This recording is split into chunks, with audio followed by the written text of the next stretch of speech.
je suis Mayolek et aujourd'hui, grâce à Brez Red Fan, on va reparler d'Hayao Miyazaki sur cette chaîne. Et ni plus ni moins que son premier long métrage, Le Château de Cagliostro. Eh ben, entre ça, Le Château dans le ciel et Le Château ambulant, on sent qu'il a un petit fétiche autour de ça, le gars. Plus précisément, ce film s'appelle Lupin III, Le Château de Cagliostro, car c'est un film tiré d'un manga à succès de l'époque qui avait déjà été adapté en série. Apparemment, c'est courant pour les grands noms de l'animation de commencer par là. On suivra donc notre protagoniste Wolf, un voleur international connu sous le pseudonyme de Wolf. Wolf. Bien. Le nom de Lupin n'était pas assez reconnaissable en France, semble-t-il. Comme son nom d'origine l'indique, c'est un gentleman cambrioleur qui s'attaquera à toute une affaire de fausse monnaie et de méchants aristo-manipulateurs qui veut forcer la gentille princesse d'un petit pays à l'épouser afin d'acquérir le pouvoir. C'est très classique. Et ça résume plutôt bien l'essentiel de ce film. La structure est assez prévisible et les enjeux sont parfaitement acceptables, mais déjà vus. Enfin, peut-être pas dans les années 70, mais à l'heure actuelle, ça fait un peu formule typique. Ce qui n'est pas forcément un mal. Beaucoup de films que j'adore suivent un schéma classique prévisible. Mais ces films-là ont su apporter un plus qui m'a spécialement marqué. Dans Aladdin, c'est le souci du détail chez le caractère des personnages et le nouveau tournant sur un élément type. Dans Le Château dans le ciel, c'est la diversité éblouissante des décors et l'alchimie choupie entre nos deux protagonistes. Ici, je vous cache pas qu'il y a peu de choses qui ont su tirer particulièrement mon attention. Les personnages sont typiques et n'ont rien d'extraordinairement mémorable, à part un peu notre héros. C'est un joli cœur plaisantin qui aime la mise en scène et qui a de la ressource. Je me dois de refuser une récompense. Un vrai chevalier en accepterait-il une pour sauver une belle princesse? Non. J'ai déjà la chance énorme de pouvoir vous servir. On sent qu'ils savent de qui ils s'inspirent, et qu'il aura inspiré un autre voleur célèbre de la Japanimation. Comme par hasard, tous deux sont des maîtres du déguisement.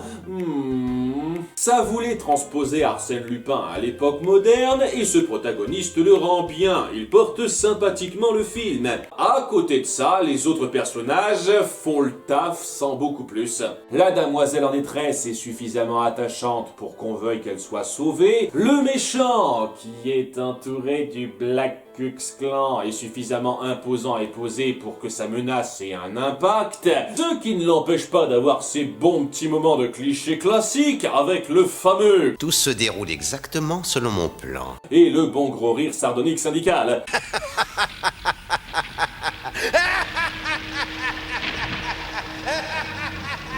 Il en est de même pour le déroulé de l'histoire, où on alterne efficacement entre le suspense, les dialogues et l'action. Ça s'enchaîne de façon très organique.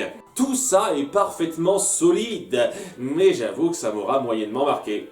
Peut-être à cause de cette structure un peu trop lisse, je ne saurais dire, mais aucun moment n'a su être particulièrement mémorable chez moi. Et l'un des plus gros atouts d'un film, à mon avis, c'est sa capacité à créer des moments forts qui auront su poser une marque indélébile dans votre esprit. C'est en grande partie pour ça que j'ai beaucoup d'affection pour des films comme Hercule ou La Reine des Neiges, en dépit de leur grossièreté non négligeable. C'est quasiment l'inverse pour Le Château de Cagliostro. Je n'aurais presque rien de mal à dire dessus, presque. Mais je ne saurais vraiment pas pointer un élément sensationnel dedans. L'action est cool et plutôt prenante, mais n'a pas un rythme parfait, s'étale parfois un peu trop. Les décors sont réussis, on sent la patte de Miyazaki, totalement dans le détail des imperfections, fissures, etc., mais ne sont pas aussi vastes que dans ses meilleurs films. Et le château est le moins mémorable parmi les trois titulaires. Les gadgets sont assez créatifs, mais pas exploités à un haut niveau James Bondesque non plus. Il y a une sous-intrigue intéressante de complot international autour de cette fausse monnaie au sein de l'Assemblée des accents clichés. Mais qui devons-nous croire? C'est votre parole contre celle de Monsieur le Comte. Tout le monde sait ici que sa respectabilité ne souffre pas le doute. Ce cambrioleur vous a tourné en ridicule, cher J'ai monsieur. pas oublié. Rien ne prouve que c'est Cagliostro qui les fabrique. pas problème. C'est un commentaire assez osé sur les grandes puissances qui peuvent vouloir obstruer la justice pour leurs besoins. Mais c'est vraiment au second plan et ça se résout assez rapidement et facilement. Dans l'absolu, c'est presque que du positif.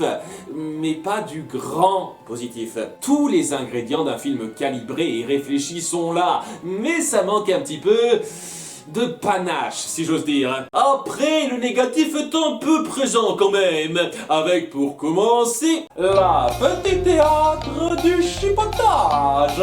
Tu m'as entendu? Vire le fric. Ces billets sont des faux. C'est du bon boulot. Je pense bien, puisqu'ils arrivent à rouler le gouvernement. Ben, à ce moment-là, vous devriez quand même pouvoir les réutiliser. Tu as abusé, Gigan! J'adore ces conducteurs qui en ont limite rien à battre. Ah, arrêtez de balancer des billets comme ça, je vois plus la route. Alors voici Cagliostro. Avant de travailler sur ce coup, je ne savais même pas que ce pays existait. C'est le plus petit qu'il y ait sur cette planète. Sa population est de 3500 habitants. Tu connais pas le Vatican, toi?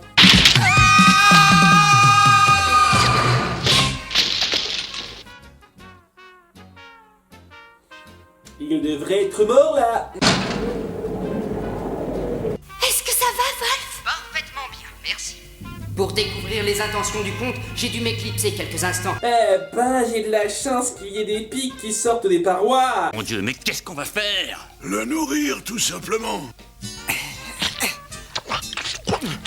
Manger beaucoup, ça réduit considérablement la durée de convalescence suite à une blessure par balle.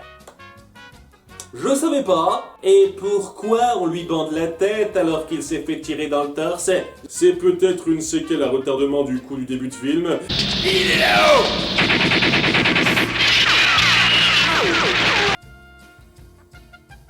Ça commence à me lasser de faire toujours la même blague sur les Stormtroopers. Monsieur le comte, c'est l'heure des règlements de compte, non? Tu te crois dans un conte si tu comptes m'arrêter. Comme je l'ai dit, il n'y a pas flopé de moments mal fichus dans ce film. À 2-3 reprises, l'action vire un peu trop vers le cartoonesque et ça gâche un chouïa l'aspect réaliste de l'univers. Il y a ce moment stupide où Lupin se fait passer pour l'inspecteur qui était là il y a 10 secondes. Vous avez cru que c'était moi, n'est-ce pas? Et alors? Alors c'était Wolf qui s'était déguisé pour me ressembler et vous l'avez laissé filer! Alors, pourquoi il était accompagné par 2 policiers, lui? J'apprécie grandement de voir des joutes à la fois physiques et d'esprit dans ce film. On suit des personnages globalement intelligents, alors quand dans un moment en particulier, certains se font avoir par une ruse grossière comme ça sans se poser de questions, ça fait légèrement tâche. Et dans le même ordre d'idées, j'ai un peu de mal avec la résolution de fin. Ou après un dernier face-à-face sur une horloge géante, et moi qui pensais que vous étiez frais avec ça. Le méchant comte finit par avoir la clé qui dévoile le trésor caché de Cagliostro, et ça le tue.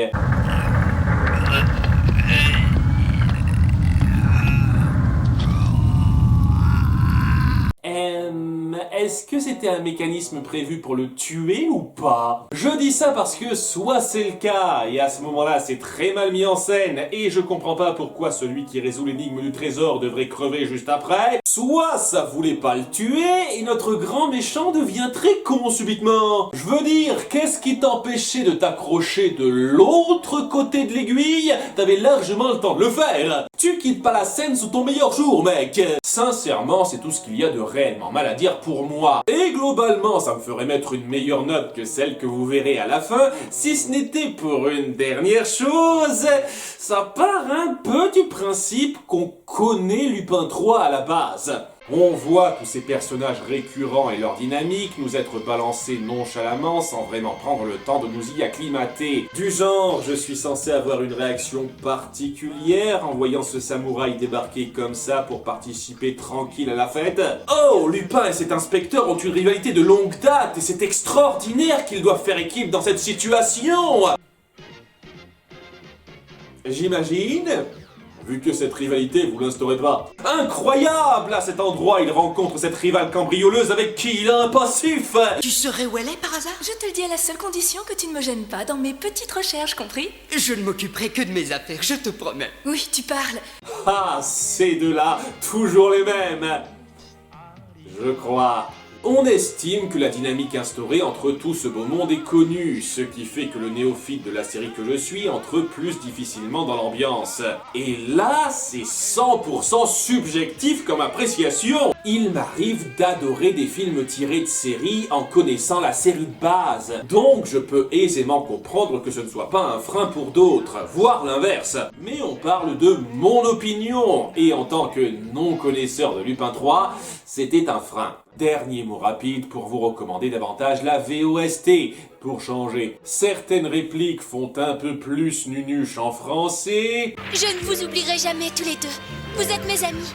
Je vous aime tant. Et si les voix masculines s'en sortent très bien, j'ai un peu plus de mal avec les féminines. En particulier celle de la cambrioleuse qui donne un peu l'impression d'être une speakerine de pub. Chaque fois qu'il montre le bout de son nez, ça dégénère et tout tombe à l'eau. Alors je pars avant qu'il fasse tout exploser. En plus, un petit tic-tac contient seulement 2 calories. Le château de Cagliostro est un film globalement réussi, mais dont j'ai moyennement l'impression de faire partie du public cible, et à qui il manque quelques grands éclats pour être un incontournable à mon sens. Mais même si vous n'êtes pas fan de Lupin 3, ça se suit sans déplaisir, et si vous êtes fan de Lupin 3... vous l'avez sans doute déjà vu. Pas l'œuvre la plus exceptionnelle d'Hayao Miyazaki, mais ça ne fait pas tâche dans son CV. Et si le schéma se poursuit, la prochaine fois qu'on reparlera de lui, ce sera pour critiquer le château ambulant. Au revoir.